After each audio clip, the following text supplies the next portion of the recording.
Wall Street Memes Casino. I'm fine. And Sportsbook.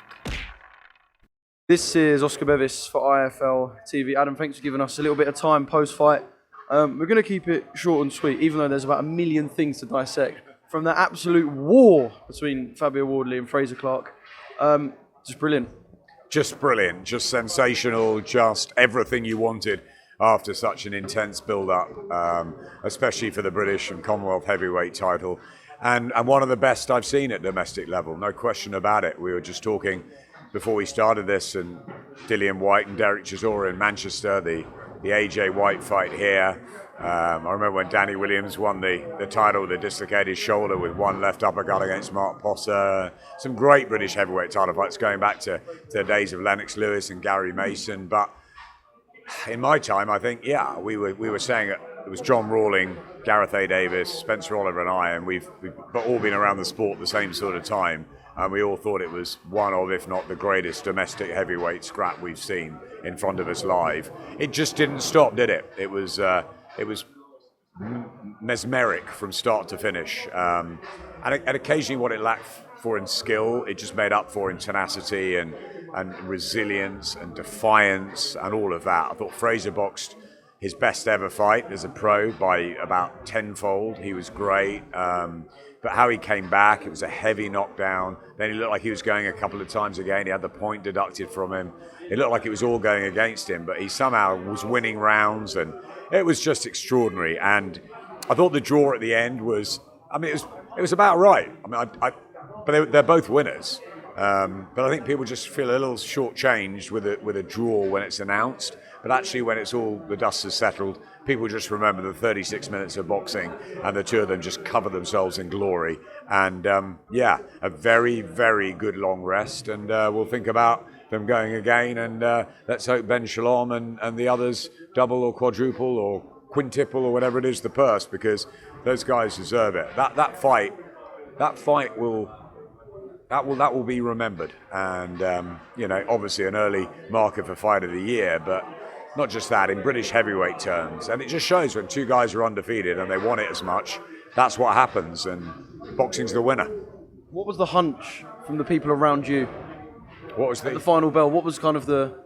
On the TalkSport desk, most people thought Fabio Wardley had nicked it. The Fraser-Clarke team seemed pretty upset that they didn't get it. Ben Davison, we interviewed afterwards, said he thought it was really close. It was one of those that I actually almost stopped scoring. I was just so engrossed in it. I'd have to go back and watch it. Every round morph into one, that's why. It was just amazing, wasn't it? It was so just... It was a wonderful, wonderful fight. And and they're both great guys, and they both have given so much to the sport in their different ways. They're completely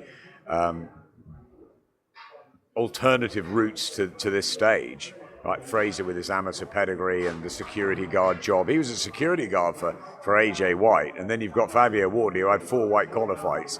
And he's still undefeated in what is 18th fight, is it now? So it's brilliant. And look, it's not world level, but at the same time, there are a lot of world heavyweights out there at the minute, all trying to get those great nights in Saudi, and these two should be straight in there. I mean, Turkey and Dr. Akam must be saying, "Wow, let's have Fraser-Clarke and Fabio Wardley down on the when they're healed and better again in sort of 6 months' time." They were brilliant, and we'd love to see it played back, but I think they need a long rest first. I was going to say, there's probably a man sitting in Saudi Arabia rubbing his hands.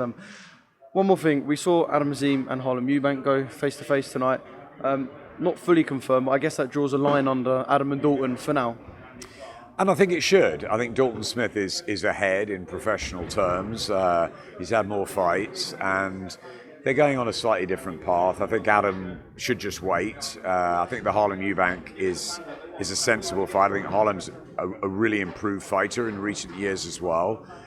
It's a very good matchup, and that'll tell us a lot more about Adam Azim, I think. So it's another really good fight, and they just keep coming, don't they? I mean, Dalton was in a great night. Was it last weekend? I'm losing track. There's great British fight nights almost every week at the moment, and it's terrific. Here's another one. This one we've got. I know Eddie's got the show with Jordan Gill and Zelfa Barrett coming up. We've got the Lauren Price World Title fight.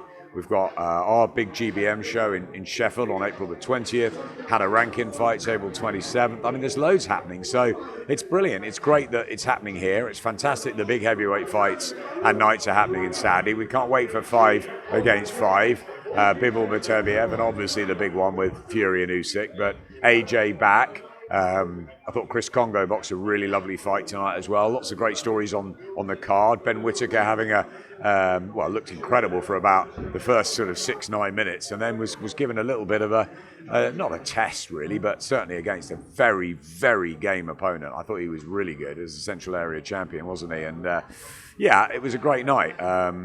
Really good night.